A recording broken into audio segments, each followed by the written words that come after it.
वर्षाच्या नंतर तुमच्या आमच्या हृदयात जिवंत आहेत. माझे छत्रपती शिवाजी महाराजांचा धडा येता 4थीला, म्हणजे आपलं पोर जेवढे 11 वर्षाचं होतं, पोरग 6 वर्षाचं होतं, आई पहिलीच घालती, पोरग 4थीला जातं, 11 वर्षाचं होतं, त्यावेळेस पहिल्यांदा त्याला छत्रपती शिवाजी महाराज शिकवले जातात. पण जर घरात एखाद्या 2.5-3 वर्षाच्या पोराला बोलायला येत असेल आई बाबा, तर एकदा कधीतरी त्याच्या पुढे छत्रपती शिवाजी महाराज म्हणा, त्याच्या तोंडून आपसूक जय कधी बाहेर येईल त्याचं त्याला कळत नाही. कसं येतं हे, कुठून आलं? अरे आम्हाला आमच्या आजोबाचं पंजोबाचं नाव देखील नीट सांगा, हे देखील आम्हाला सांगता येत नाही. कोविड मध्ये गल्लीत कोण एखादा गेला हेही आम्हाला नीट आठवत नाही. मग 450 वर्षाचे छत्रपती शिवाजी महाराज कसे आठवतात? जगात राजा झाले नाहीत का, महाराजा झाले नाहीत का, बादशाह झाले नाहीत का, सम्राट झाले नाहीत का?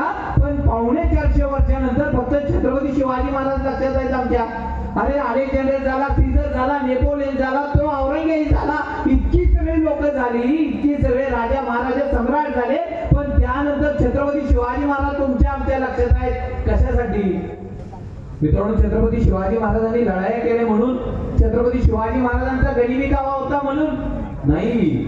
छत्रपती शिवाजी महाराजांची जगण्याची नीतिमत्ता जगातल्या कुठल्याही राजापेक्षा, कुठल्याही महाराजापेक्षा, कुठल्याही सम्राटापेक्षा आणि कुठल्याही बादशाहपेक्षा काही पटीने मोठी होती. म्हणून छत्रपती शिवाजी महाराज तुमच्या आमच्या लक्षात.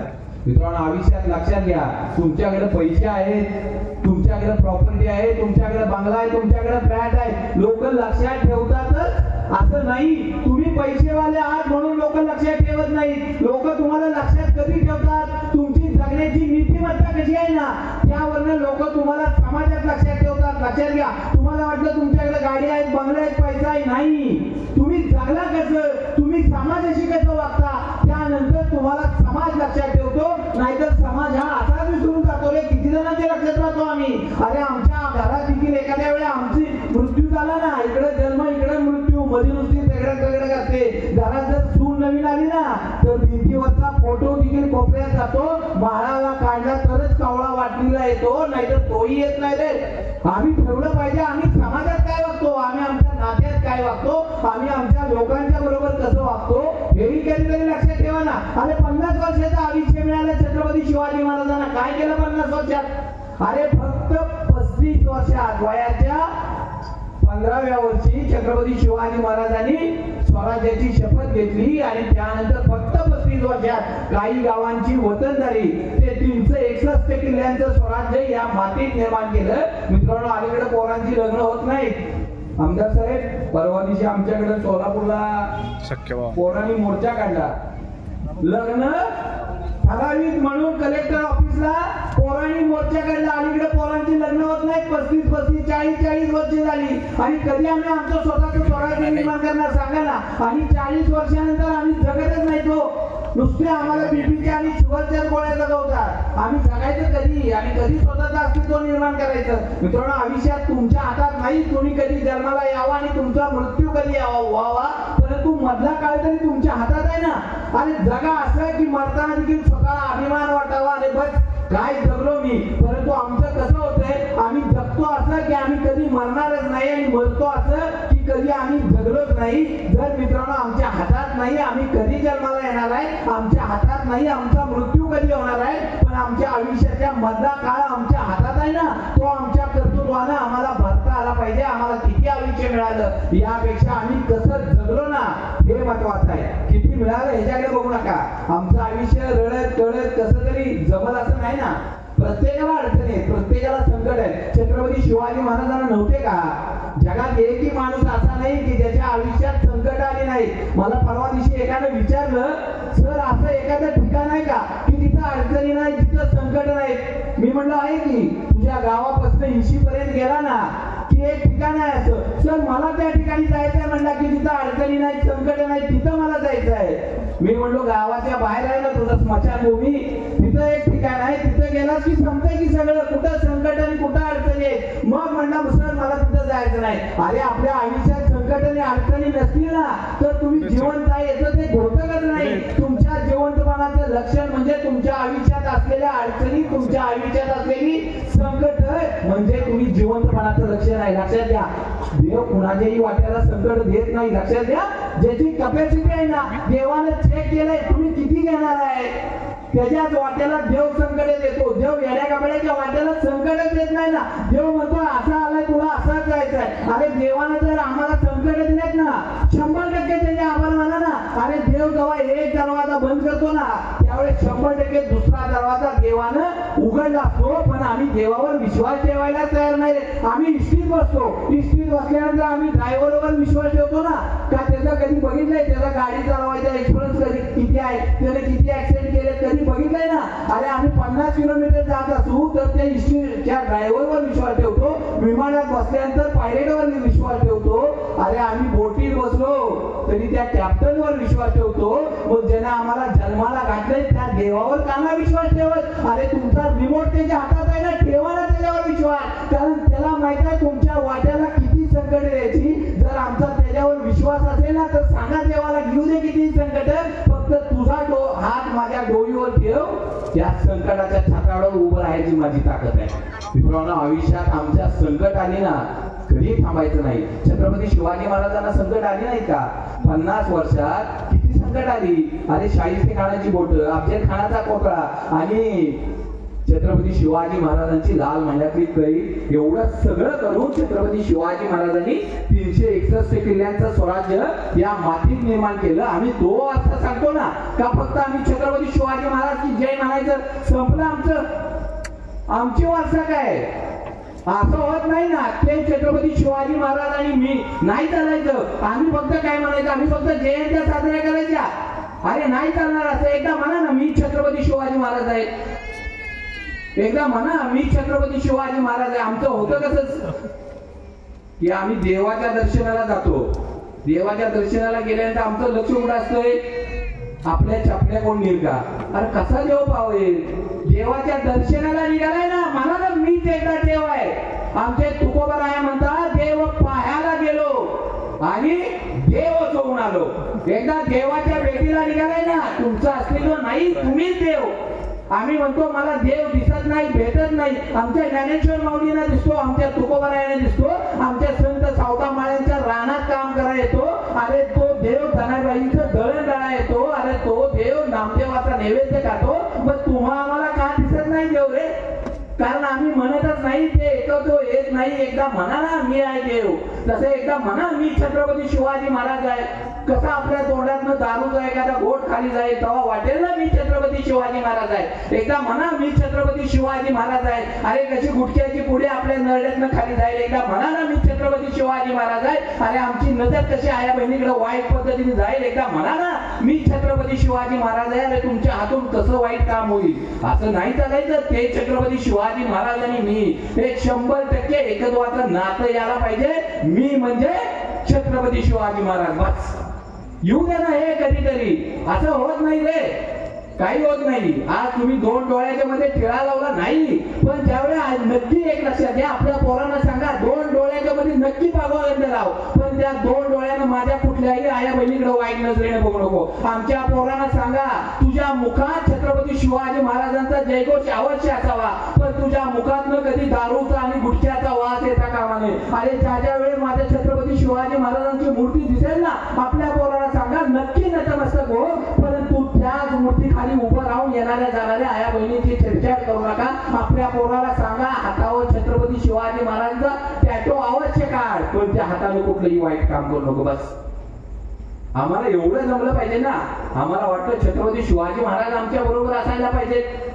आम्हाला असं वाटतं आमच्या जॅकेटमध्ये छत्रपती शिवाजी महाराज असायला पाहिजे, आमच्या टी शर्टवर असायला पाहिजे, आमच्या गाडीवर असायला पाहिजे. आमच्या गाडीवर लिहितो आम्ही, राजे पुन्हा जन्माला या. आणि आमच्या गाड्या दारूच्या बियरच्या बारच्या बाहेर. अरे काय वाटत असेल माझ्या छत्रपती शिवाजी महाराजांना? कधीतरी विचार करा ना. आमदार साहेब, अलीकडं लोक वाढदिवसाच्या भाऊ अशा शुभेच्छा पण देत नाही.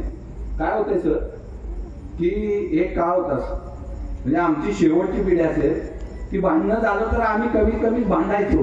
अलीकडे लोक भांडत पण नाही. भांडणं झाली ना भाऊ की लोकांचा स्टेटस बदलतो. एखाद्याचा कुठचा स्टेटस बदलला की समजायचं याचा दिवसभरात कुणावर तरी वाजलं होतं आणि ज्याच्यासाठी ठेवला होता त्यानं जर बघितला नाही ना, आई शपथ भाऊ सांगतो त्याला रानभर झोप येत नाही. रातभर सारखं बघतोय 100 व्ह्यूज 20 व्ह्यूज 500 झाल्या तरी जर एखाद्याने बघितला नाही ना ही वेळेगत करतात. परवा दिवशी असाच एकाला शुभेच्छा दिल्या होत्या, एका इतक्या देखल्या होत्या फेसबुकवर होत्या. आमच्या गावची शान, लाखो मुलींची जान, 2 मिनिटात दंगा झाल्यावर 4 मिनिटात पोहोचून आल्या शिवभक्त गोट्यात वाढदिवसाच्या लाख लाख शुभेच्छा.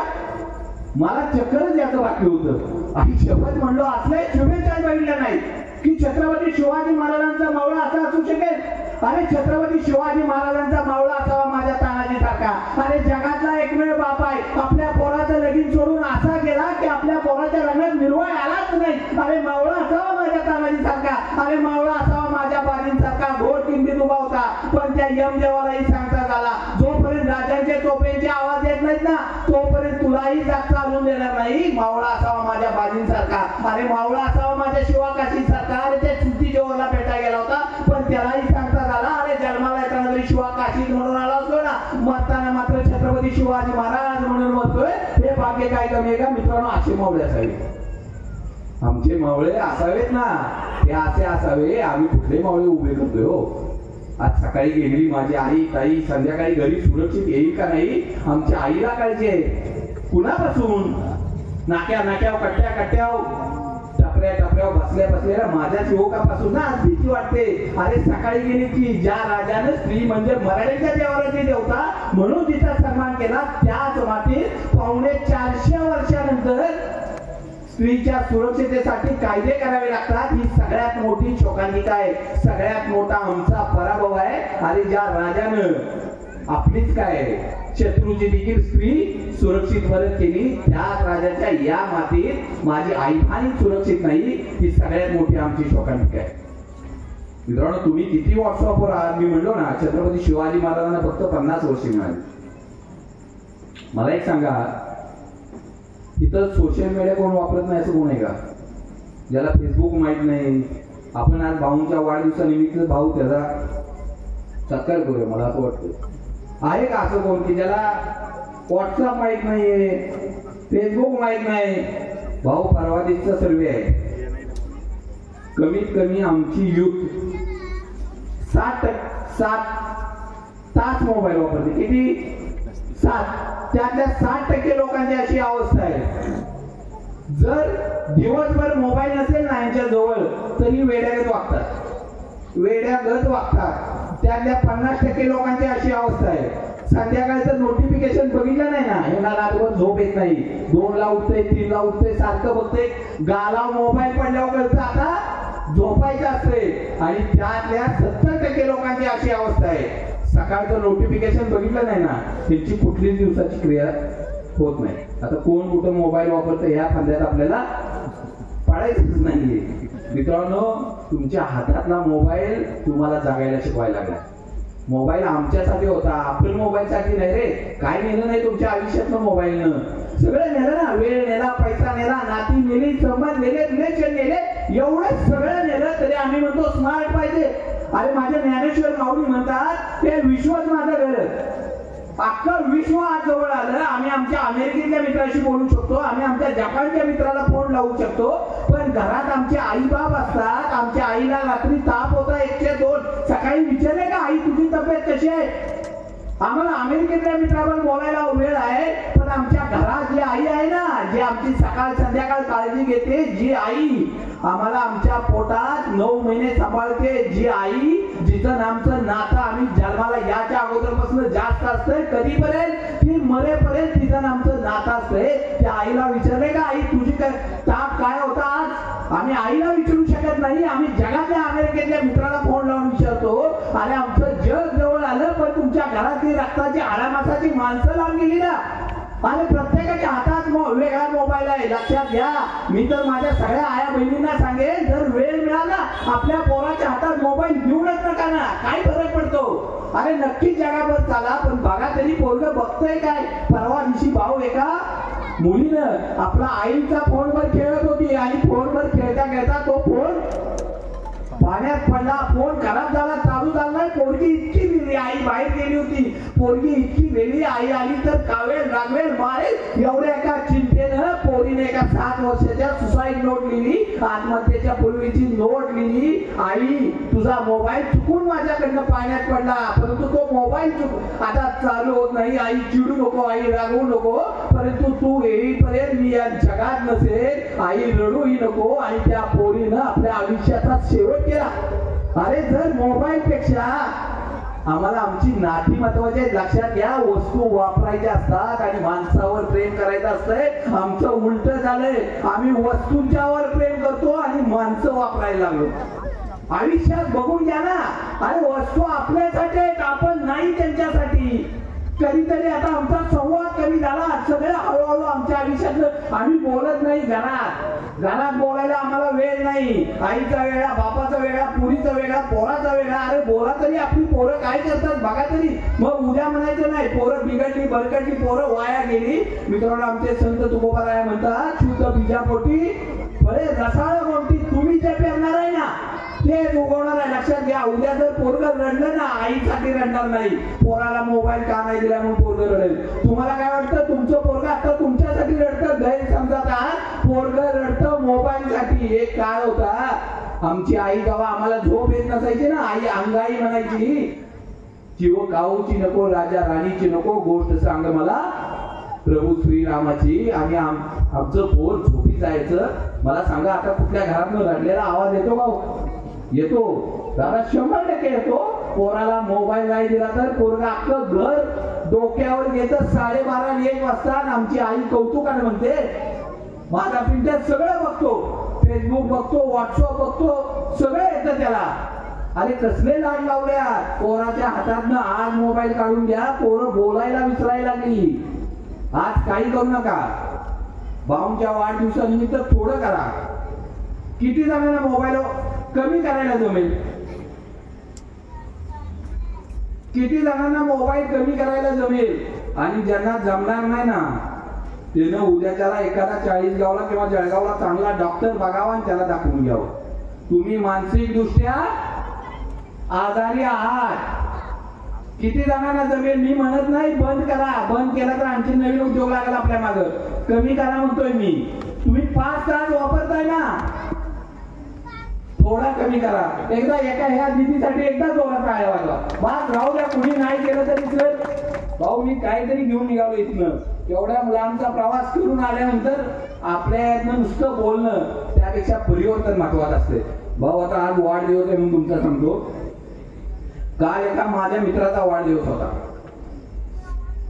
हा दिवसभर मला कुठं भेटला नाही. मी रात्री याला वाढदिवसाच्या शुभेच्छा द्यायला 11 वाजता घरी गेलो.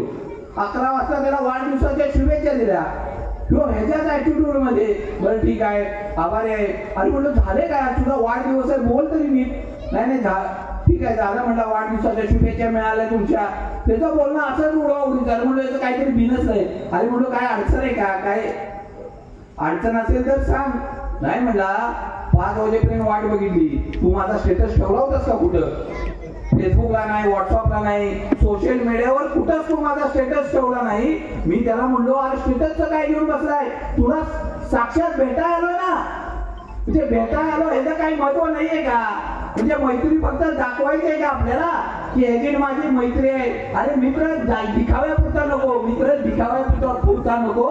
मित्र ऍक्च्युली असणं गरजेचं आहे. मित्राचा दिखावापणा नसावा. मित्रांनो, तो मित्र असतो ज्यावेळी आम्ही रागात असतो ना, त्यावेळी देखील त्यामागचं प्रेम ज्याला कळतं ना, तो मित्र असतो. मित्रांनो, ज्यावेळी आमचं दुःख असतंय, आम्ही शांत असतो, त्यामागचं कारण ज्याला कळतं ना, तो मित्र असतो. आणि ज्यावेळी आम्ही आनंदातही असतो ना, त्या पाठीमागचा राग ज्याला कळतो ना, त्यामागचं दुःख ज्याला कळतं ना, तो मित्र असतो. लाख मित्र करायच्या भानगडीत पडू नका, काही फरक पडत नाही. आज अनेक जणांचे फेसबुकला 5,000 आहेत, इंस्टाचे एवढे फॉलोअर्स आहेत, व्हॉट्सअपला एवढे आहेत. कोण येतो उपयोगाला? कोण येतं सांगा ना? कोविड मध्ये एखादा आजारी होता, भाऊ आले असतील ना, कोणतरी गावातलं झालं असेल ना, फेसबुकवरचा कोण आला का पळत? नाही येत, कोणी येत नाही. आमच्या जीवाभावाचा, रक्ताचा, नात्याचा आमचाच शेजारी येतो, त्याच्यावर प्रेम करा ना. काय फरक पडतो? परवा दिवशी एका मित्राला अटॅक आला. अटॅक आल्यानंतर आयसीयू मध्ये नेला आणि आयसीयू मध्ये नेल्यानंतर आयसीयूच्या बाहेर फक्त देवाकडे, डॉक्टरकडे 4च लोक प्रार्थना करत होती. एक त्याची बायको, 2 आई वडील आणि पोरग, ती चौघच म्हणत होती की हा वाचला पाहिजे. बायको म्हणायची नवरा वाचला पाहिजे, आई बाप म्हणत होते पोरगा वाचला पाहिजे, आणि पोरग म्हणायचं माझा बाप वाचला पाहिजे. की ज्याचे फेसबुकला 5000 मित्र होते, एकही आला नाही त्यातला. कोण आला तुमच्या वाटणीला सांगा ना. अरे हाडा मासाची माणसं आमच्या बरोबर आहे, त्यांच्यावर प्रेम करायला शिका ना. आम्ही कुठल्या 5000 10,000 एवढं सोशल मीडियावर काय फरक पडतो. एका लाईक साठी डिस्टर्ब होतो आम्ही. आमची मैत्रिणीची आता सोशल मीडियावर ठरते की वाईट मैत्री झाली आमची. अरे कोण विचारतो तुमच्या 5000 फ्रेंड्सला. अरे आमच्या मित्राचा जर आम्ही व्हॉट्सअपला वाढदिवसा दिवशी स्टेटस नाही ठेवला तरी आम्ही भांडणावर येतो, आणि आमची 10-10 15-15 वर्षाची मैत्री आम्ही विसरून जातो. अरे स्टेटसवर मैत्री काय ठरवता. अरे मित्र तो असावा ज्यावेळी आम्ही संकटात असू ना तेव्हा देवाच्या अगोदर त्याचं नाव आमच्या तोंडावर यावं असा मित्र निर्माण करा. आणि मित्र त्यावेळी यावा, स्टेटसवर नाहीये. मित्र त्यावेळी यावा ज्यावेळी आम्ही संकटात असू असा मित्र निर्माण करा. किती लोक निर्माण करणार आहे आम्ही. फार नाही लागत. मी म्हणलो ना कोविड मध्ये जेव्हा तुमचा O2 90च्या खाली गेला असेल ना 80-85चा, कोण आला का फेसबुकला ज्याला लाईक दिला. भावच आले असतील ना. आणखीन कोणतरी गावातलं नात्यातलं कोण आलं की ज्यांना आम्हाला वाटतं अलीकडे काय होतंय भाऊ, अशी महाराष्ट्रात अशी अनेक देवस्थान आहेत की तुम्ही गेला ना लिंबूवर नारळ जे प्रचंड आहे तितकं ती बघायला नको. आमच्याकडे एक देवस्थान आहे, एक झाड शिल्लक नाही. काय लिहिलेलं असते होत्या झाडाला एक काळ कापड असते, चिठ्ठी लिहिलेली असते, माझ्या जावाचं वाईट होते, माझ्या भावाचं वाईट होते. अरे कोणाचं वाईट होते. अरे तुझ्याच रक्ताचे तुझ्याच नात्यातले आहेत. आम्हाला आमच्या जवळच्या माणसाचं वाईट वाटतं. अरे स्पर्धा करायची आहे ना. जगात अनेक माणसं आहेत, करा ना स्पर्धा.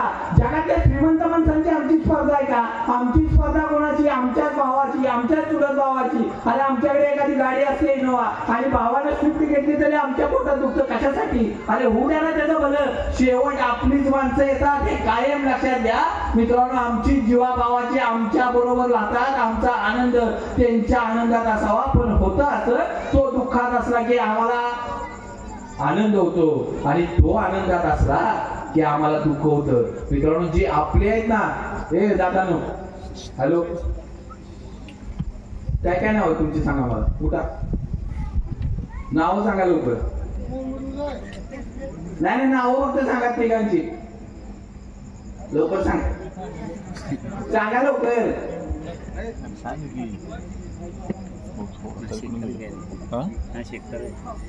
अरे उभं राहून फक्त लवकर नाव सांगाय म्हणजे मी चालू करेन. लवकर सांगा चला. उठ काय हर्षवर्धन. ओके उठ की लवकर. आई बाबाला उठवी लवकर उठ.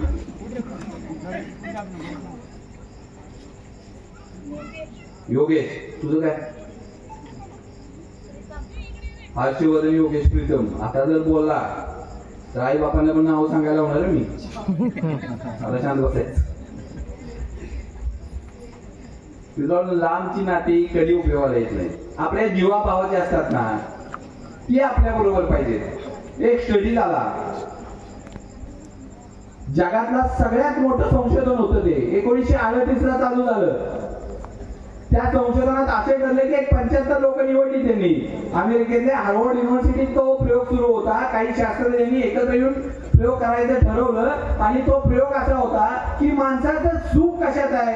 कोण माणूस सुखी असतो. ज्या माणसाकडे पैसा आहे तो सुखी, ज्याच्याकडे प्रॉपर्टी आहे तो सुखी, ज्याच्याकडे बंगला आहे तो सुखी, ज्याच्याकडे पोझिशन आहे तो सुखी, ज्याच्याकडे राजकारण आहे तो सुखी. कोण सुखी. असं 75 लोकांच्यावर प्रयोग करायचं ठरलं. 1938ला हा प्रयोग सुरू झाला. कमीत कमी 80 वर्ष झाला. म्हणजे त्या 75 जणांच्या लहानपणापासून ते म्हातारपणापर्यंत त्या शास्त्रज्ञांनी त्यांचं सगळं टेस्ट केलं. म्हणजे त्यांचं मेडिकल टेस्ट करत होते, त्यांच्या सगळ्या गोष्टी करत होते, त्यांना वेळोवेळी ट्रॅक करत होते. आणि ज्यावेळी हा प्रयोग संपला त्यावेळी त्यातल्या 75 जणांपैकी काही जण यशस्वी झाली होती, काही जण अपयशी झाली होती. परंतु ज्यावेळी ठरवलं या माणसांचं सुख कशात होतं, म्हणजे पैशात, गाडीत, बंगल्यात, प्रॉपर्टीत, तर यापैकी कशातही नव्हतं. ती माणसं सुखी होती की ज्या माणसाने आपल्या घरातल्या आपल्या नात्याला वेळ दिला, ज्या माणसाने आपल्या फॅमिलीला वेळ दिला, ज्या माणसाने आपल्या मैत्रीला वेळ दिला ना, ती माणसं आयुष्याच्या शेवटच्या क्षणात मानसिक दृष्ट्या आणि शारीरिक दृष्ट्या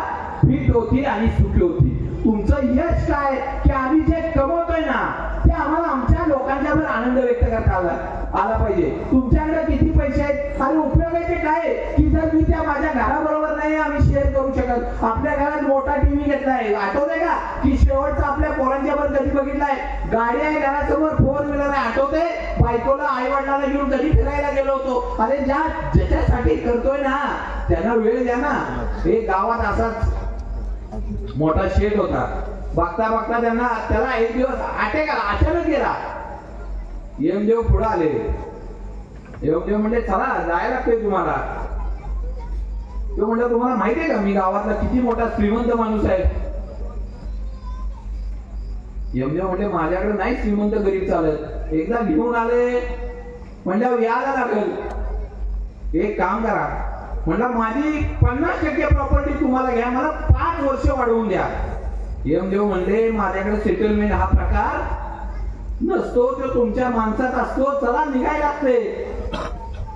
तो म्हणला बहुतेक यमदेव काय आता ऐकत नाही, सगळा विषय सोडला. यमदेवांना म्हणला तुम्हाला कळणार की हा व्यवहार तुम्हाला किती फायद्याचा आहे. एक काम करा, ठीक आहे म्हणला 5 वर्ष राहू द्या, माझी अख्खी प्रॉपर्टी तुम्हाला घ्या, मला फक्त 2 मिनिटं आयुष्याची वाढवून द्या. यमदेव म्हणले अरे अख्खी प्रॉपर्टी घ्या, आयुष्यभर पळाला नाही पैशासाठी, आयुष्यभर झटलाच नाही या पैशासाठी आणि अख्खी प्रॉपर्टी 2 मिनिटासाठी द्यायला तयार झाला. अरे कशासाठी पाहिजे तुला 2 मिनिटं? यमदेवांना म्हणला अहो मला तेवढ्यासाठी पाहिजे, जाऊन मला माझ्या बायकोला सांगायचंय माझं प्रचंड प्रेम आहे तुझ्यावर, मला जाऊन माझ्या आई बापाला सांगायचं आहे तुम्हाला मला जपायचं होतं, तुमची काळजी घ्यायची होती, मला जाऊन माझ्या पोरांना सांगायचं आहे तुम्हाला लहानाचं मोठं होताना यशस्वी होताना मला बघायचं आहे, मला जाऊन माझ्या भावाला सांगायचं आहे आपला वाद होताना रानावरनं दिलं रान तुला, आता हा सगळा वाद मिटला, मला जाऊन या 2 मिनिटात माझ्या जीवा भावाच्या माणसांना फक्त भेटून येत आहे, तेवढ्यासाठी 2 मिनिटं द्या. यमदेव म्हणले अरे जेव्हा वेळ होता ना तेव्हा का नाही यांना वेळ दिला, आज वेळ नाही, रडून काय उपयोग, चल निघायला लागतंय. तुझ्यावर वेळ आहे ना आज, तर आपल्या नात्याला आपल्या लोकांना वेळ द्या. तुम्ही कोणी असा बघा, तुम्ही डॉक्टर असा, इंजिनियर असा, शेतकरी असा, व्यापारी असा, घरात जाताय ना आपल्या, तुमचा उद्योग घराच्या बाहेर, घरात गेलाय ना आपल्या बायकोचा नवरा म्हणूनच, घरात गेलाय ना तुम्ही, घरात जाताय ना आपल्या आई बापाचं पोरग म्हणूनच, घरात जाताय ना तर आपल्या पोरांचा बाप म्हणून त्यांना वेळ द्या. आज जर आम्ही नाही दिला ना आम्ही म्हणतो आमची पोरं बिघडली, पोरांनी मोबाईल हातात घेतले. आज कळतंय ना की अरे आयुष्यातल्या घटना किती महत्वाच्या आहे. तुमच्या माहितीसाठी सांगतो, महाराष्ट्राच्या भूमी 2 कोटीसाठी सध्या वेटिंग आहे. फार भाऊ जी पोर जन्माला आलं नाही ना त्याला चांगली शाळा मिळावी म्हणून साहेब वेटिंग आहे. आणि दुसरं वेटिंग आहे घरात खडा मासाचे आईबाप जिवंत आहेत त्यांना चांगलं वृद्धाश्रम मिळावं यासाठी वेटिंग आहे. ज्या आई बापाने आम्हाला लहानाचं मोठं केलं ना त्यांना चांगलं वृद्धाश्रम मिळावं म्हणून वेटिंग आहे. आज जावा तुम्ही पुण्या मुंबई सारख्या ठिकाणी, अरे 2-2, 3-3 महिने वेटिंग आहे, तुम्हाला रूम मिळत नाही आई बापांना ठेवायसाठी. अरे पण ज्यांनी आम्हाला लहानाचं मोठं केलं ते आम्हाला जड होतात का? अरे तुमची पोरं बघतायत ना, जर आम्हाला वाटत असेल ना उद्या आमच्या पोरांनी आमची रवानगी वृद्धाश्रमात करू नये तर आजपासून आपल्या आई बापाची काळजी घ्यायला सुरुवात करा. लक्षात घ्या, जगात कुठेही देव नाही, जगात कुठं देव नाही. मला माहित नाही की जगात कुठे गेल्यानंतर देव पावतो. घरात आईबाप नावाचे देव आहेत ना, एकदा त्यांना कडकडून मिठी मारा, 33 कोटी देवांची पलटण बाद होते माझ्या आईबाप देवाच्या पुढं. आयुष्यात लक्षात येते आमच्या, अरे आम्ही घर बांधतो, बंगला बांधतो, मोठा देवाला करतो, सगळे देव देव ठेवतो आणि घरात जे आईबाप नावाचे देव पाहिजे ते वृद्धाश्रमात ठेवतो. अरे घरातले ते देव जरी आम्हाला कसे पावतील रे? अरे घरात ज्यांच्या आईबाप आहेत ना त्यांना देव पावतो, हे काय लक्षात घ्या. आमच्या घरात आमचे आई बाप असले पाहिजे, नाहीतर उद्या म्हणायचं नाही पोरं बिघडली आणि बिघडली. तुमचं जे पेरणार आहे ना तेच उगवणार आहे. परवा दिवशी असंच एका वृद्धाश्रमात जाण्याचा योग आला. एका आजोबांच्या जवळ गेलो, आजोबा म्हटलं कुठून आला? त्याने सांगितलं बा मी पुण्यातलाच आहे. अहो चांगली नोकरी बिकरी असेल तुम्हाला? हो सगळं होतं म्हणले, सगळं पोरांसाठी केलं म्हणले, सगळं केलं, जे पैसे आले फंडाचे ते पोराला दिले, सगळी प्रॉपर्टी पोरांच्या नावाने केली. मग वृद्धाश्रमात आला कसा?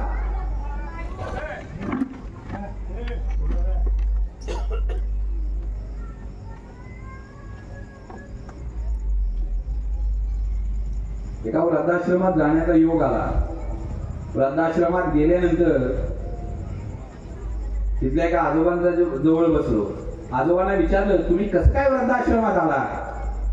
ते म्हणले, सगळं केलं पोरासाठी, सगळं काय जी एफडी बिपडी होत्या, पीएफ आला, फंड आला, ग्रॅज्युटी आली, सगळं देऊन टाकलं पोरांना.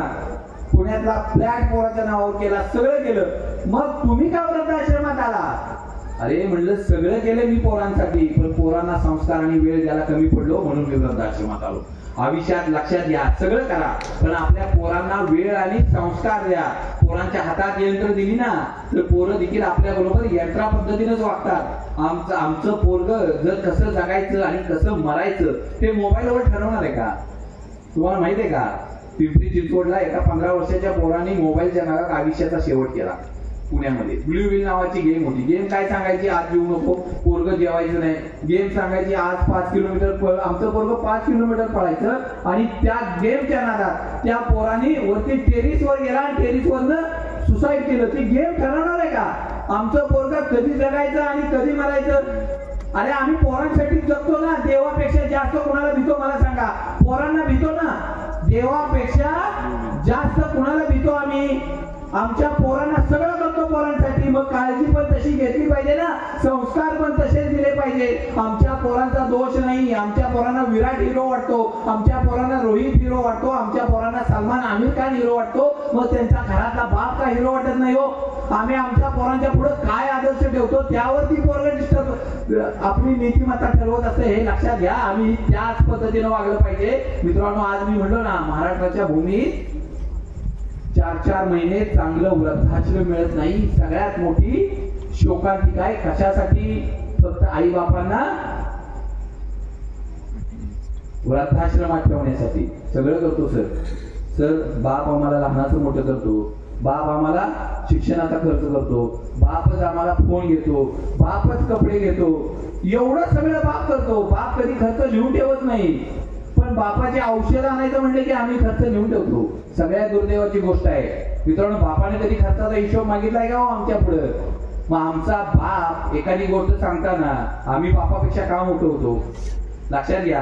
बाप आमचा स्वाभिमान असला पाहिजे, बाप आमचा अभिमान असला पाहिजे, बाप आमचा श्वास असला पाहिजे, बाप आमचा विश्वास असला पाहिजे. मित्रांनो, बाप आहे ना तर जगातल्या कुठल्याही देवाची गरज नाही आम्हाला. ज्यावेळेस बाप पाठीशी असतो ना, अख्खं जग जिंकायची ताकद आमच्यात असते. हे सदैव लक्षात ठेवा. मित्रांनो, आमचा बाप आमच्या पाठीशी नाही. ज्याला बाप नाही त्याला एकदा विचारून बघा, बाप काय चीज असतो, बापाची किंमत काय. अरे तो माणूस नसल्यानंतरच कळतो रे. अरे तो देव माणूस आमच्या आयुष्यात आहे ना, म्हणून आमच्या आयुष्याचं सोनं झालं, हे सदैव लक्षात घ्या.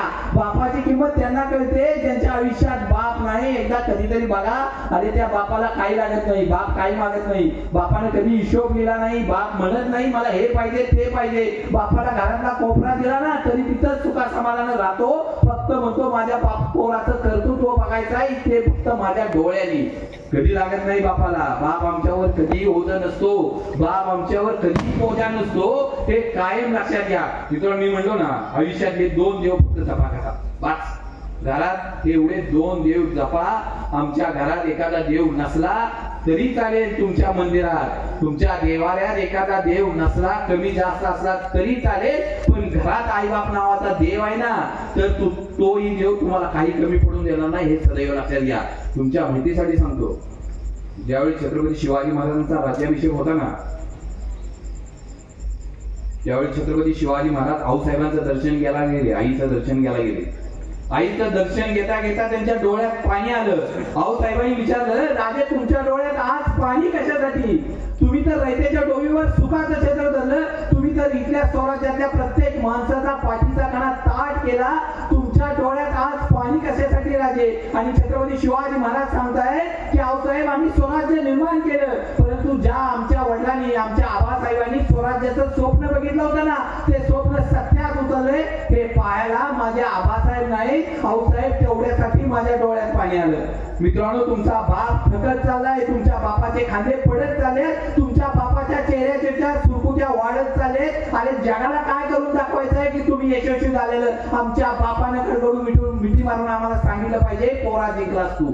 मित्रांनो, आयुष्यात आमच्याकडे वेळ कमी आहे. मी म्हणलो ना, आमच्याकडे वेळ कमी आहे. पोरांनी आमच्या 2-2 आणि 3-3 वाजेपर्यंत कट्ट्यावर मोबाईल मध्ये बसण्यापेक्षा आमच्या बापाची स्वप्न पूर्ण करण्यासाठी आयुष्यात जीवाचं रान करा. बस, आमचा वेळ कमी पडत चाललाय. नंतर कोणाला दाखवणार आहे तुम्ही? अरे आई बाप घरात जिवंत आहेत ना, तोपर्यंत त्यांना सुखाचे दिवस दाखवा ना. एक लक्षात घ्या, माझे आई बाप गरिबी जन्माला आले असतील, परंतु आई बाप गरिबीत मेले नाही पाहिजे, एवढं सदैव लक्षात घ्या. काही असू द्या, आमचे आई बाप गरिबीत जन्माला आले असतील, परंतु ते गरिबीत मेले नाही पाहिजे, हे लक्षात घ्या. तुम्ही एखाद्या वेळेला अँड्रॉइड फोन नाही घेतला तरी चालेल, पण आमच्या बापाच्या हातात अँड्रॉइड फोन दिसला पाहिजे. तुम्ही एखाद्या वेळेला आदिदाचं बूट घालू नका, परंतु आमच्या बापाच्या पायात बाटाची चप्पल दिसली पाहिजे. तुम्ही एखाद्या ब्रँडेड कंपनीचा शर्ट नाही घातला तरी चालेल, परंतु तुमच्या बापाच्या अंगावर ब्रँडेड शर्ट दिसला पाहिजे, हे सदैव लक्षात घ्या. आमचा बाप सदैव छटतो, राखतो, स्वतःला गाडून घेतो ना, हे फक्त आमच्यासाठी.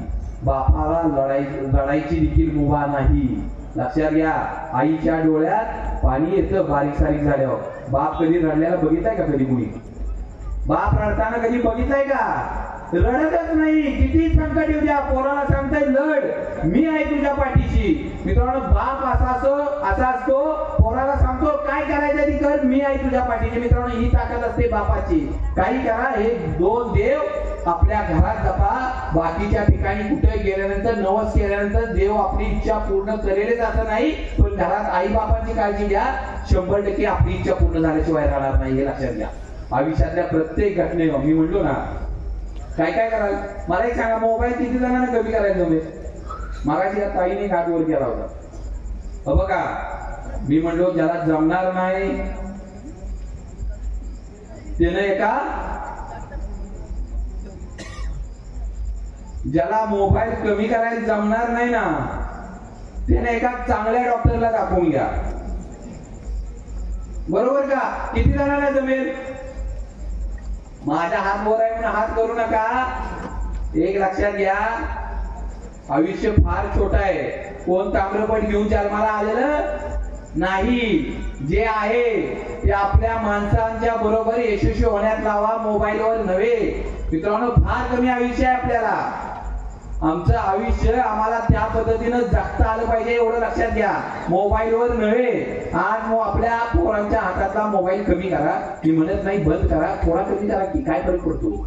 हा, अरे त्याचे दुष्परिणाम इतके आहेत, उद्या वेळ गेली ना हातात काहीच सापडणार नाही तुमच्या. आणखीन एक गोष्ट सांगतो, हो का? मी काय सांगतोय, भाऊंच्या वाढदिवसानिमित्त एक गोष्ट सांगितली तुम्हाला चांगली. 4 लोकांनी जरी हात वर केले असतील तर ते माझं मोठं यश आहे. आणखीन एक गोष्ट सांगतो, आपल्या एका जीवाभावाच्या जवळच्या माणसाला माफ करा. आज गेलं काय करा? हो का? माफ करायला वाघाचं काळीज लागतं.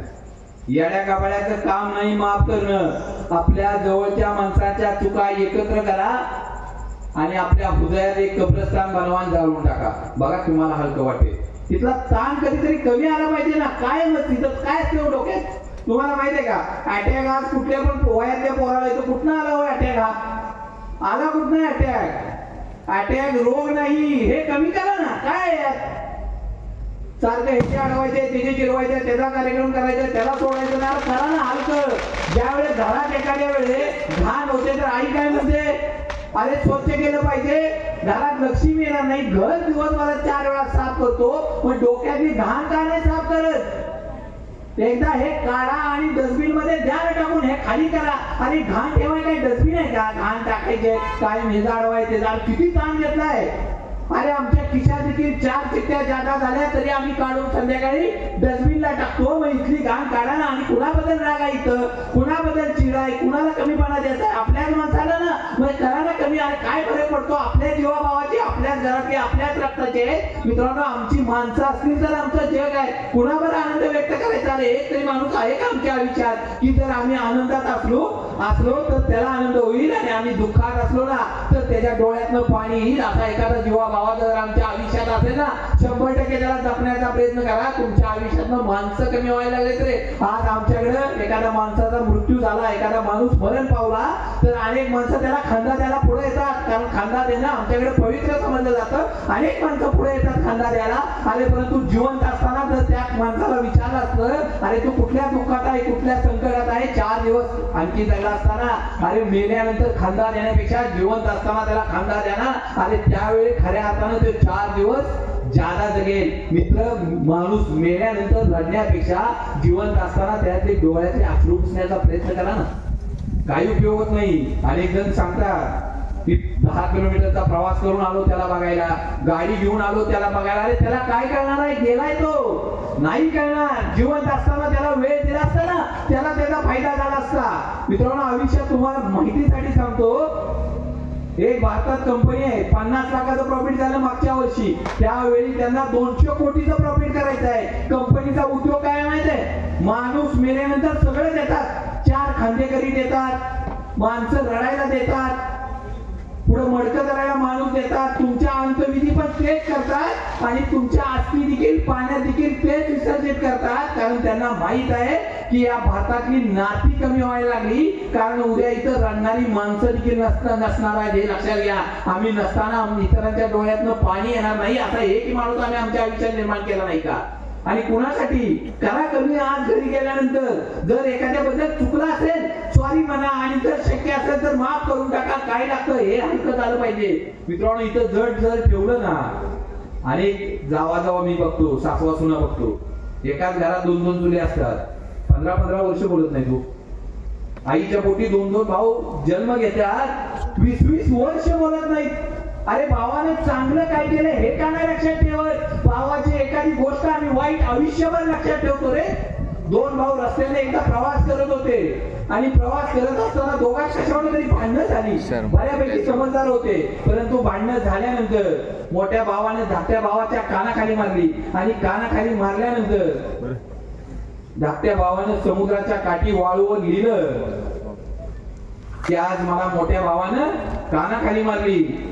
आणि काही अंतर गेल्यानंतर समुद्राच्या किनारी तो छोटा भाऊ पाण्यात पुढे गेल्यानंतर बुडायला लागला. मोठा भाऊ धावत गेला आणि त्याला काढलं. त्यावेळी त्या छोट्या भावाने तिथं असलेल्या दगडावर लिहिलं की मला मोठ्या भावाने वाचवलं. त्यावेळी तो मोठा भाऊ विचारतो, मी ज्यावेळी तुला कानाखाली मारली त्यावेळी तू वाळूवर लिहिलं की भावाने मला कानाखाली मारली, आणि ज्यावेळी मी तुला वाचवलं त्यावेळी तू दगडावर लिहिलं की मला माझ्या मोठ्या भावानं वाचवलं. असं कशासाठी? तर भाऊ छोटा सांगतो, अरे ज्यावेळी पाणी येईल ना, ज्यावेळी समुद्राची लाट येईल ना, त्यावेळी मी वाळूवर लिहिलेलं तुम्हाला कानाखाली मारलेलं पुसून जाईल, वाहून जाईल, कुणाच्याही लक्षात राहणार नाही, पण तू वाचवलेलं आयुष्यभर माझ्या लक्षात राहील. तेवढ्यासाठी ते मी त्या दगडावर लिहिले. मित्रांनो, आमच्या भावाने आमच्यासाठी काय चांगलं केलंय ना ते लक्षात ठेवा ना. एखादी वाईट अरे चुकला असेल, ध्यान विसरून आमचंच आहे, एखाद्या आईच्या पोटी जन्माला घेतलंय आम्ही, अरे आम्ही आमची वाद देखील स्मशानभूमीपर्यंत नेतो. अरे ध्यान मिटवून, आयुष्य फार थोडं आहे, तिथला ताण कमी करा. आज अटॅक येतो अनेक जणांना. आम्ही म्हणतो व्यायामाला गेला होता, घरी येऊन बसला आणि पाहुण्याचा फोन येतो, नुकताच अटॅक आला गेला. कुठं आला अटॅक? हे ज्यावेळेस कमी कराल ना इथला ताण. मित्रांनो लक्षात घ्या, ईश्वरानं जन्माला घालताना तुम्हाला कोट्यावधी रुपयाची इस्टेट घेऊन जन्माला घातले. ही शरीर काय असं झालंय का? कशाला ताण देत आहे? अमेरिकेतल्या शास्त्रज्ञांनी ठरवलं की या माणसाच्या शरीराची किंमत किती आहे, त्यावर अभ्यास चालू केला. आणि ज्यावेळेस त्यांचा अभ्यास कंप्लीट झाला की यार माणूस किती रुपयाचा आहे, माणसाचं शरीर किती रुपयाचं आहे, त्यावेळेस त्यांना कळलं माणसाची किंमत कमीत कमी 35 ट्रायबिलियन आहे. म्हणजे माझ्या माहितीनुसार 1 मिलियन ही देखील कितीतरी पटी, कितीतरी कोट्यावधी अरब, कितीतरी लाख, म्हणजे 35 ट्रायबिलियन होतं. मित्रांनो, ईश्वरानं जन्माला घालतानाच आम्हाला कोट्यावधी रुपयांची इस्टेट घेऊन जन्माला घातलंय. आम्ही कशाच्या पाठीमागं पळतो? तुम्हाला माहितीये का? एखाद्याचा बायपास होतो, काय असते हो बायपास? काय असते? शरीरातली खराब झालेली रक्तवाहिनी काढायची आणि त्या ठिकाणी शरीरातली दुसरी रक्तवाहिनी जोडायची, त्याला म्हणतात बायपास. अरे ईश्वरानं जन्माला घालताना तुमच्या शरीरात कोट्यावधी रुपये, कोट्यावधी रक्तवाहिन्या घातल्यात, आणि एका बायपासचा खर्च किती माहितीये? 5 ते 7 लाख रुपये. खरा गुन्हागार बघू कशावर बसले हो? एवढं घातलंय ना.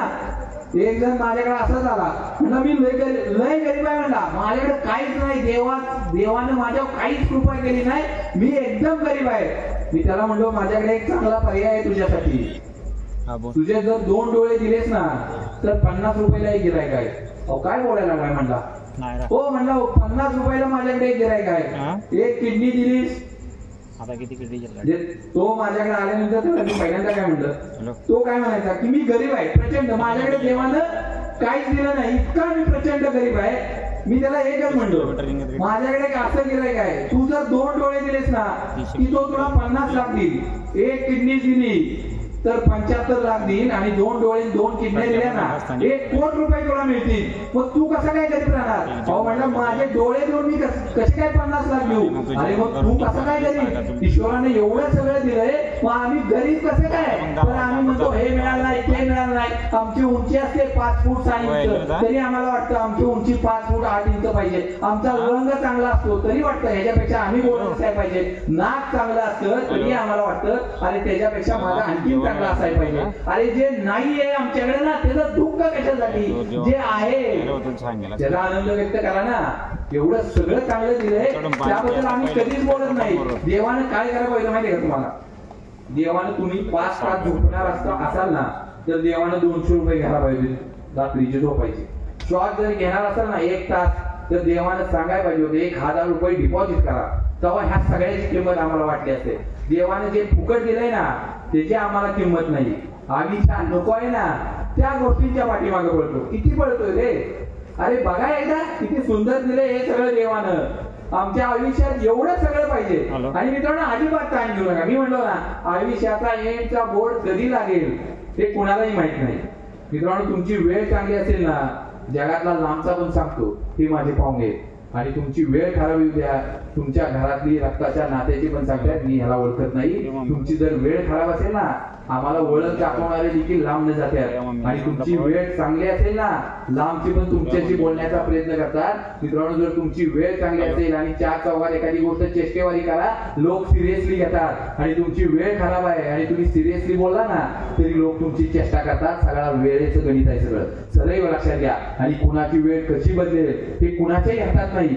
मला माहित नाही आताची वेळ आपल्याला उद्या रडवणार आहे का हसवणार आहे माहित नाही ना. उद्याचा माझा येणार आहे का नाही हे आमच्या हातात नाही. पण दिलंय ते जगा ना. कुणाचा एक्झिस्टचा बोर्ड कधी लागलाय आम्ही ठरलंय का नाही ना. आयुष्यात चांगले क्षण आहेत म्हणून ते कधी सेव्ह करता येत नाही. आणि आयुष्यात वाईट घटना आहे म्हणून कधी डिलीट करता येत नाही. आमच्या आयुष्यात सुख दुःख हे 100% ठरले. आयुष्यात चांगल्या गोष्टी येणार आयुष्यात वाईट गोष्टी येणार. आयुष्यात चांगल्या गोष्टी आल्या म्हणून कधी मस्ती आणि माज करू नका. आणि आयुष्यात वाईट गोष्टी आल्या आयुष्यात वाईट काळ आला ना कधीही डिस्टर्ब होऊ नका. कधीही स्वतःबद्दल वाईट वाटून घेऊ नका. त्यावेळेस संकटाच्या वर छाताडा उभारण्याचा प्रयत्न करा. मित्रांनो आयुष्यात वेळ प्रत्येकाची असते. वेळ कमी जास्त असते. आम्हाला ते गणित कळलंय आणि प्रत्येक ठरवलं पाहिजे की आमच्या हातात वेळ किती आहे. आम्ही असं चालूय असंच गेले शून्य किंमत आहे. काय काय कराल मोबाईल कमी करा. आता हात नाही वर केला तरी भाऊ चालेल पण कमी करा. आणि दुसरं आपल्या जवळच्या माणसाला माफ करा. आणि इतकंही करू नका की आम्हाला सातत्यानं माफी मागायला लागेल. सातत्यानं आम्हाला झुकायला लागेल इतकंही माफी मागत बसू नका. कारण शिशुपालाच्या 99 चुका झाल्यानंतर श्रीकृष्णाने त्याचा कार्यक्रम परफेक्ट केला होता हेही सदैव लक्षात घ्या. आयुष्यात काय असते आम्ही एखाद्याला माफ कुठं तरी थांबलं पाहिजे ना. एखाद्याचा स्वभावाचा एक त्रास देणं नाही बदलू शकत ना आम्ही त्याला बदलू शकत नाही. लक्षात घ्या. एक खेकडा एक ओढा पार करत होता. त्याला एक विंचू ओढा पार करत होता. आणि विंचू ओढा पार करत असताना तिथल्या एका बेडकाला म्हणतो अरे हा मला ओढा पार करायचा आहे पण पार करता येत नाही. तो बेडूक म्हणतो मी तुला जर हा ओढा पार करायला मदत केली माझ्या पाठीवर घेतलं तर तूच मला डंक मारशील ना. तो विंचू म्हणतो अरे मी कसा काय तुला डंक मारेन. तू तर मला मदत करशील. तू तर मला ओढ्याच्या पलीकडे नेशील. मी डंक मारला तर मी मधील तू बुडशील मी बुडून जाईन ना. बेडूक विचार करतो हा खरं बोलतोय. आपण ह्याला मदत केली तर कशाला आपल्याला हा डंक मारेल. बेडूक त्याला आपल्या पाठीवर घेतो आणि तो ओढा पार करतो. तसा ओढा पार होतो तसा तो विंचू त्याला डंक मारतो आणि तो बिचारा बेडूक शेवट मरण यातना भोगताना त्या विंचूवाला म्हणतो, अरे तू तर म्हणला होतास की मी तुला डंक मारणार नाही, मग हे काय केलंस, कशासाठी मला डंक मारला? आणि तो विंचू म्हणतो, अरे माझा स्वभावच आहे दुसऱ्याला डंक मारणं, तो काय मी काही केल्या बदलू शकत नाही, त्यामुळे मला तुला डंक मारावा लागला. मित्रांनो, आयुष्यात काही अशी माणसं असतात त्यांच्यासाठी किती करा काही करा ते डंक मारायचं सोडत नाही. त्यामुळे असल्या माणसांच्या पासून आपल्याला आयुष्यभर सावध राहता आलं पाहिजे. योग्य वेळी त्यांना आपल्या आयुष्यातनं बाजूला करता आलं पाहिजे. कुणाला कितीपर्यंत करायचं हेही एकदा ठरवून घ्या. आमच्या आयुष्यातल्या प्रत्येक गोष्टी आम्हीच दरवेळी माफी मागावी का? नाही ना. परंतु ज्या ठिकाणी आमची निष्ठा आहे त्या ठिकाणी मित्रांनो निष्ठेने जावा. आणि तिसरी गोष्ट सांगतो, तुमची संगत चेक करा. मोबाईल नंतर कोणाला वेळ देता जास्त? मित्रांना. आपल्या बरोबर कोण बसतो आता बघू नका, आता बघू नका. आम्ही मोबाईल नंतर कुणावर जास्त असतो एकदा चेक करा ना. हो का, तुम्ही कोळशाच्या खाणीत जरी नुसतं जाऊन आला ना तरी काळे होऊन येतात. आणि एका आध्या अत्तराच्या दुकानात जावा, अत्तर मारू नका, पण जर बाहेर आला ना तुमच्या अंगाचा देखील सुगंध येतो. मित्रांनो, हा संगतीचा परिणाम असतो. मित्रांनो, ज्यावेळी एखादी माशी, एखादी मधमाशी ज्यावेळी एखादं फ्रुट्स, एखादे फळ हे तोलताना, मोजून देताना तराजूवर बसली काही फरक पडत नाही. पण तीच माशी सोनं तोलताना जर तराजीवर बसली तर 100% फरक पडतो. तुम्ही कुठं बसलाय यावर 100% फरक पडतो. आमची संगत काय हे एकदा आम्हाला चेक करता आलं पाहिजे. आम्ही कुणाच्या संगतीत बसलोय? तुम्ही 4 नालायक माणसाच्या संगतीत असाल ना, 5वे नालायक तुम्ही असाल. लक्षात घ्या, 5वे नालायक तुम्ही असाल आणि तुम्ही 4 चांगल्या लोकांच्या संगतीत असाल ना, 5वे चांगले तुम्ही असाल. आम्ही कुठं बसायचं हे आम्हाला ठरवता आले पाहिजे. मित्रांनो, लक्षात घ्या, आम्हाला एखाद्या वेळेस सकाळी मंदिरात खडी साखर दिली जाते फुटाण्याच्या वर, बरोबर ना? फुटाणे दिले जातात खडी साखरेवर. त्यावेळेस दिल्यानंतर त्याचा काय होतो? प्रसाद होतो ना. फुटाणे जर मंदिरात दिले, चणे जर मंदिरात दिले तर काय होतो? त्याचा प्रसाद होतो. आणि तेच चणे आम्हाला रात्री बार मध्ये दिले तर काय होतो? काय होतं? चकणा होता ना. संगतीचा परिणाम आहे. तुम्ही कुठं आहे, आम्ही कुणाच्यावर बसलोय हे एकदा चेक केलं पाहिजे. लक्षात घ्या, ही कानाला लागणारी असते ना, लय भयानक आहे. लक्षात घ्या, ही प्रचंड भयानक आहे. महाभारतात एक पात्र होतं मंथरा नावाचं. ही कैकेयीची चुलत बहीण होती. कैकेयीच्या लग्नानंतर अयोध्येत आली. अरे ज्या कैकेयीने प्रभू श्रीरामांना आपल्या भारता एवढंच प्रचंड प्रेम केलं, ज्या प्रभू श्रीरामांना प्रचंड प्रेम केलं, त्या प्रभू श्रीरामांचा उद्या राज्याभिषेक आहे. जे प्रभू श्रीराम उद्या राजा होणार आहेत. आणि ही मंथरा कैकेयीच्या कानात 2 सेकंद बोलते, जर प्रभू श्रीराम राजा झाले तर तुझ्या भक्ताचं कसं? आणि ज्या प्रभू श्रीरामांना राज्य मिळणार होतं, सिंहासन मिळणार होतं, त्यांना 14 वर्षाचा वनवास मिळाला आणि राजा दशरथाला स्वर्गवास मिळाला. ही कानाला लागणारी कोण आहेत ना, एकदा चेक करा. आम्ही जर निगेटिव्ह लोकांच्यात असू ना तर आमच्या इतकं दुर्दैव कोणाचं नाही. लक्षात घ्या, आम्ही जर ह्या गोष्टी आमच्या आत घेतल्या ना, मेलो म्हणून समजा. लक्षात घ्या, एखादी बोट समुद्रात असते, जहाज समुद्रात असते, तोपर्यंत ते बुडत नाही जोपर्यंत बाहेरचं पाणी आत येत नाही. पण जर बाहेरचं पाणी जर त्या जहाजात आलं तर ती बोट 100%, ती जहाज 100% बुडते. लक्षात घ्या, आम्ही जर अशा निगेटिव्ह गोष्टी जर आमच्या मनात घेतल्या ना तर आम्ही बर्बाद झालो हे कायम लक्षात घ्या. आमच्या कानाला लागणारी कैकेयी आणि शकुनी कायम आमच्या लक्षात पाहिजे. लक्षात घ्या, आयुष्यात ही कोण आहेत ना, उमऱ्याच्या बाहेर. हो का, घरात एखाद्या वेळी किती भांडणं उद्या, गावागावांची उद्या, सासवा सुनांची उद्या, बाप लेकाची उद्या, भावा भावाची उद्या, सकाळी भांडणं झालेत ना, संध्याकाळी एकत्र बसून जेवता आलं पाहिजे. तुमच्या भांडणाला एक्सपायरी डेट पाहिजे हे लक्षात घ्या. कुटुंब कसं पाहिजे? घड्याळाच्या काट्याप्रमाणे पाहिजे. घड्याळाचे काटे बघितलेत का? कोण जोरात चालतो, कोण हळू चालतो, कोण छोटा असतो, कोण मोठा असतो. पण घराची 12 वाजायची वेळ येते ना, सगळे एका ठिकाणी येतात. आयुष्यात हे गणित कायम लक्षात घ्या. आमच्या कुटुंबाची, आमची 12 वाजायची वेळ झाली ना, कुटुंब एकत्र पाहिजे. तुम्ही जेव्हा घरात एकत्र असता, भावकीत एकत्र असता, गावात एकत्र असता ना, आमचं गाव एकत्र असते, आमचं घर एकत्र, आमचं भावकी एकत्र, त्याच वेळेस समाजात आम्हाला स्थान असते. साधी गोष्ट असते हो, आमचं घर एकत्र आहे ना तर आम्हाला गल्ली स्थान असते, आमची गल्ली एकत्र आहे ना तर आम्हाला गावात स्थान गाव एकत्र आहे ना त्याच वेळी आम्हाला तालुक्यात स्थान असतं हे कायम लक्षात घ्या. त्यामुळे आमची एकी ही सदैव कायम लक्षात राहिली पाहिजे. मित्रांनो, एखादी काठी बघितली का तुम्ही? आम्हाला गोष्ट सांगितली जायची की 4 काठ्या एकत्र आले की त्याला कोणच मोडू शकत नाही. आता कुणी मोडायची गरज राहिली नाही. त्या काठ्या एकत्र आल्या ना तर ती पुढची काठी म्हणते तुला काय लय त्रास होतोय, तो आत असतो कायम कायम आम्ही पुढे असतो, सगळं मार आम्हाला काय लागतंय. आतली काठी म्हणते तुला कशाचा त्रास होतोय, कायमच सूत्रसंचालन तू पुढं पुढं करायला, तू पाहुणे आले तू. त्या काठ्या एकमेकात बांधल्या का नाही मोडून पडतात. ही असलं नाही झालं पाहिजे. आम्हाला आमचं एकी हीच आमची ताकद आहे, आमची निष्ठा हीच आमची ताकद आहे हे लक्षात घ्या. तुम्ही बघितलंय का कधी हनुमानाच्या मंदिरात गेलो तर आम्ही काय म्हणतो? जय श्रीराम म्हणतो ना. हनुमान राया देखील जय हनुमान म्हणल्यानंतर पावत नाही.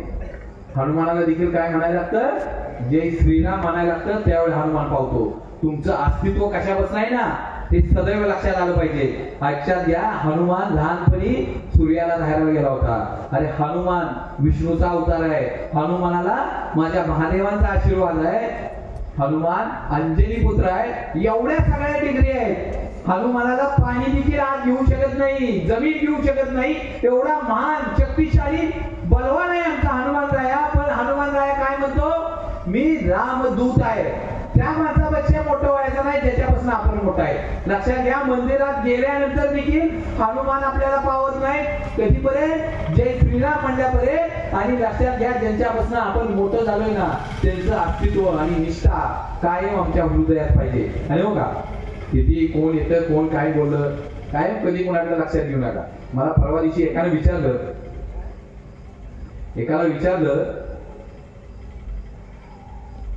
एक जण म्हणला की ज्यावेळी लोक माझ्या पराभवाची चर्चा करतात, लोक मी संपल्याची चर्चा करतात, त्यावेळी मी माझा पराभव मान्य केला पाहिजे, त्यावेळी मी संपलोय असं मी समजलं पाहिजे. त्याला एकच सांगितलं की ज्यावेळी लोक तुझ्या पराभवाची चर्चा करतात ना त्यावेळी त्याच मैदानात गुलाल उडवायची तयारी चालू केली पाहिजे. सदैव लक्षात घ्या, आपल्या एखादा पक्षी ज्यावेळी आपण बघतो ना त्यावेळी तो फांदीवर बसलेला असतो. त्या फांदीवर बसलेल्या पक्षाला फांदीचा कणकटपणावर विश्वास नसतो. त्याच्या भरोश्यावर तो पक्षी फांदीवर बसलेला नसतो. त्या पक्षाला स्वतःच्या पंखावर आणि स्वतःच्या पायावर विश्वास असतो, म्हणून तो पक्षी त्या फांदीवर असतो. मित्रांनो, जोपर्यंत तुमचा विश्वास स्वतःवर आहे ना जगातली कुठलीच ताकद तुम्हाला रोखू शकत नाही हे सदैव लक्षात घ्या. किती अडचणी करू द्या, किती संकट येऊ द्या, किती कोणी आपल्यावर टीका करू द्या, किती अपमान करू द्या, किती अडवू द्या, सदैव लक्षात घ्या फक्त आता थांबायचं नाही. कुणी येऊ द्या. हो का, आम्ही ज्यावेळी बघतो एखादी कुत्री ज्यावेळी गावात आम्ही चालत असतो त्यावेळी भुंकत असतातच घेऊ.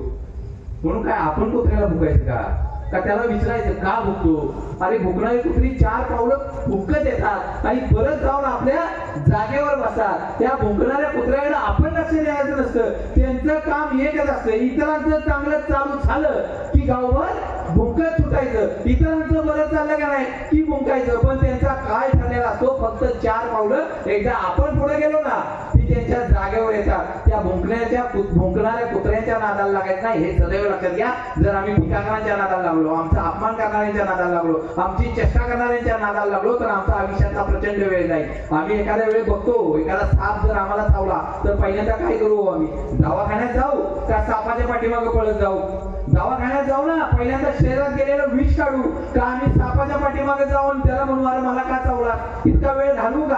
आम्हाला कळलं पाहिजे इतरांच्या चेष्टेमुळे, इतरांच्या अपमानामुळे, इतरांच्या संकटामुळे आमच्या शरीरात विष जाऊ नये हे जे आम्ही सदैव काळजी घेतली पाहिजे हे लक्षात घ्या. मित्रांनो, काय काय कराल? 3 गोष्टी सांगा लवकर. मोबाईल कमी हो का? कंटिन्यू मी सकाळी 11 वाजता भाऊ फक्त तुमच्या वाढदिवसाला याच होत म्हणून आलो. मी खरं सांगतो, मी सकाळी 11ला गाडीत बसलो होतो.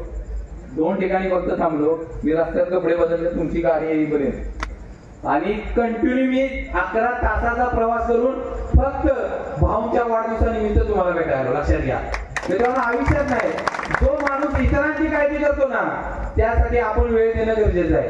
तुमच्या माहितीसाठी सांगतो, संत सावतामाळी माहिती आहेत का? संत सावतामाळ्यांचं गाव आहे पंढरपूर पासून आरण 10 ते 12 किलोमीटरवर. कधी पंढरपूरला विठोबाच्या दर्शनाला गेले नाही. आपल्या मळ्यात कायम पंढरपूर बघितलं, आपल्या पिकात कायम विठोबा बघितला. अरे तो विठ्ठल देखील त्यांना भेटायला त्यांच्या माळ्यात आला. एक दिवस असेच वारकरी निघाले होते आणि वारकरी निघाल्यानंतर त्यांच्या माळ्यात थांबल्यानंतर त्यांना आमच्या संत सावतामाळ्यांनी पाणी दिलं आणि पाणी दिल्यानंतर उठताना जाता जाता म्हणाले, तुम्ही विठोबाच्या दर्शनाला निघालाय, माझाही नमस्कार विठोबाला सांगा. आणि एक वारकरी म्हणतात, अहो बुवा तुमचा विठोबा तर 10 किलोमीटरच्या अंतरावर, तुमचा विठोबा तर हाकेच्या अंतरावर, मग तुम्ही का विठोबाच्या दर्शनाला आहे? त्यावेळेस संत सावतामाळी म्हणतात, अरे मी जर माझं काम सोडून विठोबाच्या दर्शनाला आलो त्यालाही आवडणार नाही. माझा विठोबा याच पिकात आहे, माझा विठोबा याच मळ्यात आहे, माझा मळा म्हणजे माझा पंढरपूर. आणि त्या संत सावतामाळ्यांना भेटाय विठोबा देखील त्यांच्या मळ्यात आला.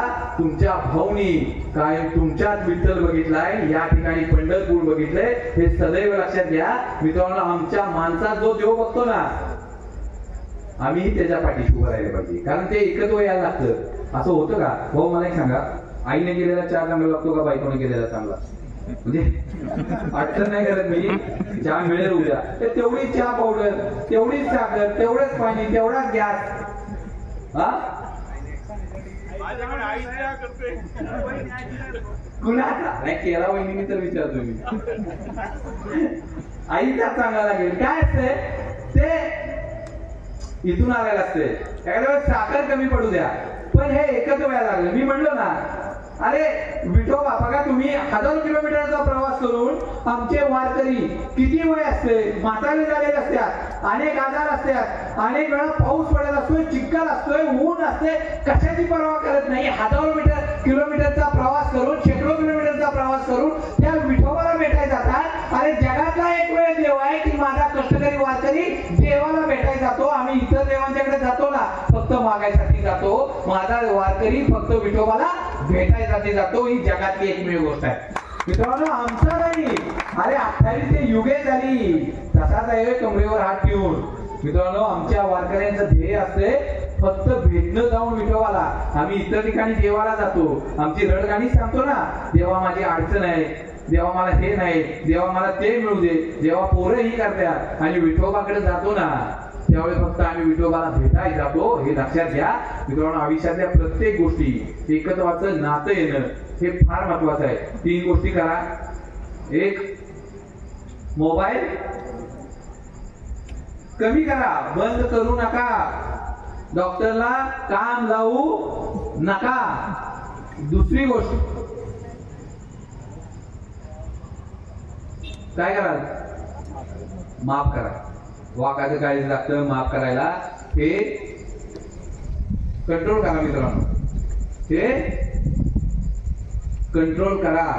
आयुष्यातल्या प्रत्येक गोष्टीत मी म्हणलो ना, इथं ताण वाटतो, इथं हे वाईट आहे यंत्र, हे यंत्र आहे ना डोकं नावाचं. परत मला नाही अटॅक आला, पॅरालिसिस झाला, हे झालं, डोकं मी तुला हे तिथलं ताण केलं, इथलं हलकं झालं ना, आयुष्यात काही लागत नाही. आणि तिसरं काय कराल, संगत चेक करा. ही जी कानाला लागणारी आहेत ना, ती कानाला लागणारी आहेत ती एकदा बघा कोण आहे, आपण कोणाला वेळ देतो, ती किती निगेटिव्ह बोलतोय.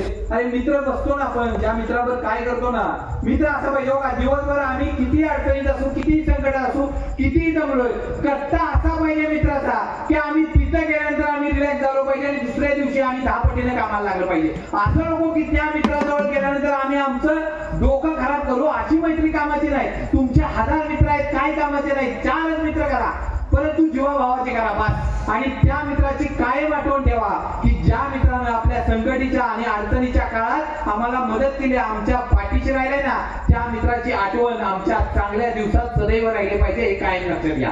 नाहीतर आमचं बऱ्याच वेळा काय होतं, आमचे दिवस फिरले, दिवस चांगले आले की आम्ही आमचा मित्र विसरून जातो. कामाचा नाही रे, ज्यानं आमची वेळ बघून आमची बरं मैत्री केली ना, त्याच्यावर कायम लक्षात घ्या. बरोबर ना? त्या 4 गोष्टी आयुष्यात पाळा. तुमच्या सगळ्यांच्या वतीनं एकदा 2 हात वर करा आणि एकदा भाऊ हे हात तुमच्यासाठी आहे, तुमच्या सगळ्यांच्या वतीनं भावना आई भावानी उदंड आयुष्य देव, त्या जन्मदिनाच्या शुभेच्छा देतो आणि इथून पुढच्या त्यांच्या कार्यकर्त्याला मनपूर्वक शुभेच्छा देतो आणि थांबतो. धन्यवाद.